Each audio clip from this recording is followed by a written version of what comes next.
আসসালামু আলাইকুম। কেমন আছেন সবাই? আশা রাখছি আল্লাহর রহমতে সবাই ভালো আছেন। আমরাও ভালো আছি আলহামদুলিল্লাহ।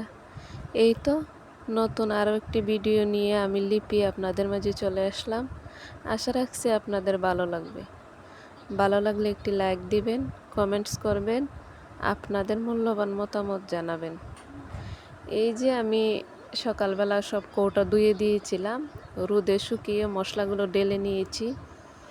তো রান্নার প্রস্তুতি চলছে, আমি রান্না করব। এদিকে শিং মাছ পরিষ্কার করে নিয়েছি, আলু দিয়ে শিং মাছ রান্না করব, ডিম ভুনা করব, আলুর ভর্তা, কালো জিরার ভর্তা আর ভাজিও আছে, ওগুলোই আজকে রান্না হবে। তো আগে সব কিছু গুছিয়ে নেই, তারপর রান্নাটা করব। এই তো শিং মাছগুলো ভেজে নিয়েছি, আর ওইদিকে আদিবার আব্বু কাঁঠাল দিয়ে পান্তা ভাত খাচ্ছেন, আমিও খেয়েছি অল্প একটু।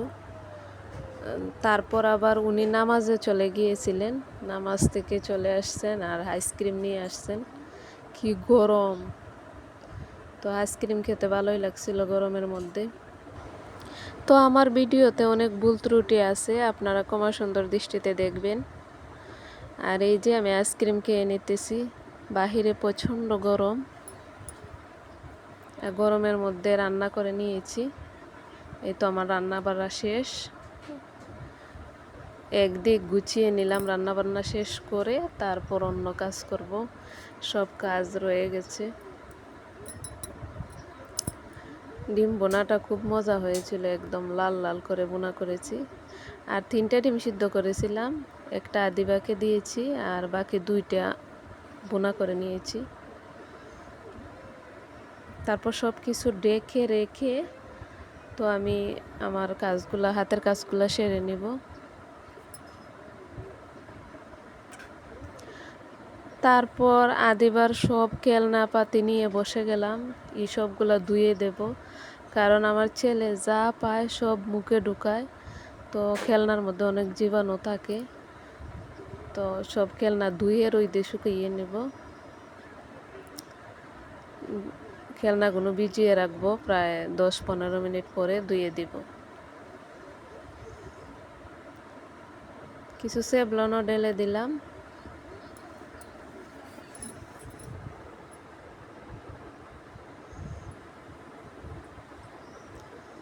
তারপর ঢেলে দেব 1 বালতি খেলনা, আর কিছু বাঙ্গা চূড়া ছিল, প্রায় অনেকগুলা খেলনায় বাঙ্গা ছিল, সবগুলো আমি এক বস্তায় ভরে নিয়েছি, বাঙ্গা রেখে দেওয়া যাবে।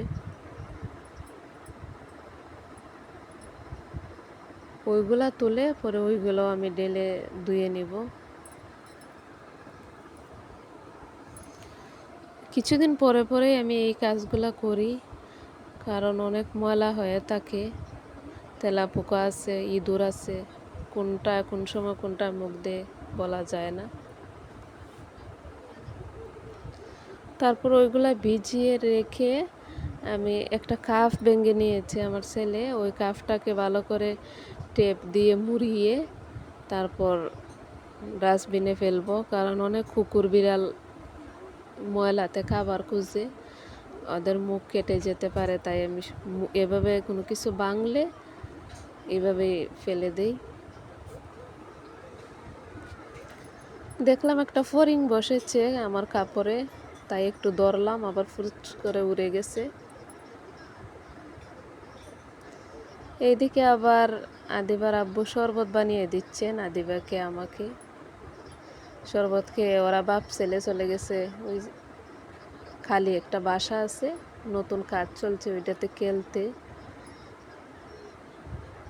তো ওরা অনেক সময় খেলেছে, তারপর আমি গেলাম, গিয়ে ওদেরকে ডেকে নিয়ে আসলাম, এই যে আমার এই কাজটুকু করে দেওয়ার জন্য। তো তার বাবা কাজ করছে আর মেয়ে তার বাবাকে হেল্প করছে।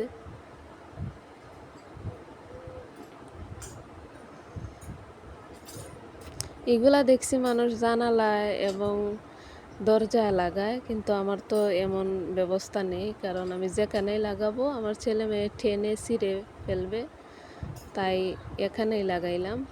এখানে আর ধরতেও পারবে না, ছিঁড়তেও পারবে না। দেখতে ভালোই লাগছিল আমার কাছে, আপনাদের কাছে কেমন লেগেছে কমেন্টে জানাবেন। টিভির পাশে দুইটা সেলফ আমি এভাবেই সবসময় রাখি দরকারি জিনিসপত্র দিয়ে। আজকে একটা গাছও দিলাম, নর্মালি গাছ এখানে থাকে না।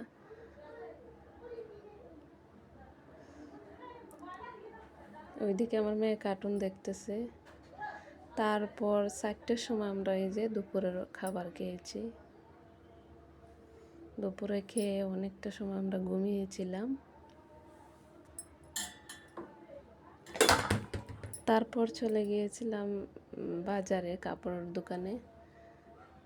তো 2-3টা দোকান ঘোরাঘুরি করার পর একটা 3 পিস পছন্দ হয়েছে, তো সুতির মধ্যে একটা 3 পিস নিয়েছি। তারপর এই যে মজাদার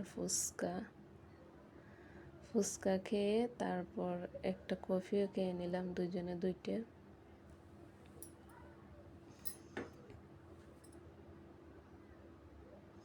কফিটা আসলে খুব মজা হয়েছিল।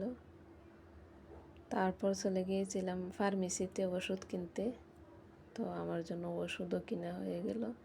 আর ফার্মেসিতে একটু বসেছিলাম, কি গরম। এই তো আমরা বাসায় চলে এসেছি, প্রায় রাত 8:30 বেজে গেছে। এসে 3 পিসটা আসলে সুন্দরই ছিল, আমার কাছে ভালোই লেগেছে সুতির মধ্যে। আর এই যে একটি চটপটি পার্সেল নিয়ে আসছিলাম আদিবার জন্য, আদিবা ওইখানে খাইতে পারে নাই। আর এই যে ওষুধ, আমার হাতে পায়ে আঙ্গুলে প্রচণ্ড ব্যথা, এই ওষুধগুলো আমার সবসময় খেতে হয়। এই অল্প কয়টা ওষুধে 500 টাকা নিয়েছে। আর এনেছিলাম একটি এই যে স্প্যাচুলা, আর তারপর এই যে রূপালি আম 2 কেজি। এখানে ছিল লেবুটা বেশি আনা হয় কারণ লেবুর শরবত খাওয়া হয়। আর ছিল কসুর মুখী,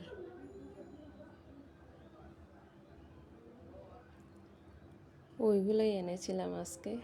তারপর 2টা আম কেটে নেব, 2টা আম কেটে খেয়ে নেব। আর আমি কিন্তু চুপি চুপি ভয়েস দিচ্ছি কারণ আমার ছেলে ঘুমাইতেছে। আর ভালো থাকবেন সবাই, আল্লাহ হাফেজ, আসসালামু আলাইকুম।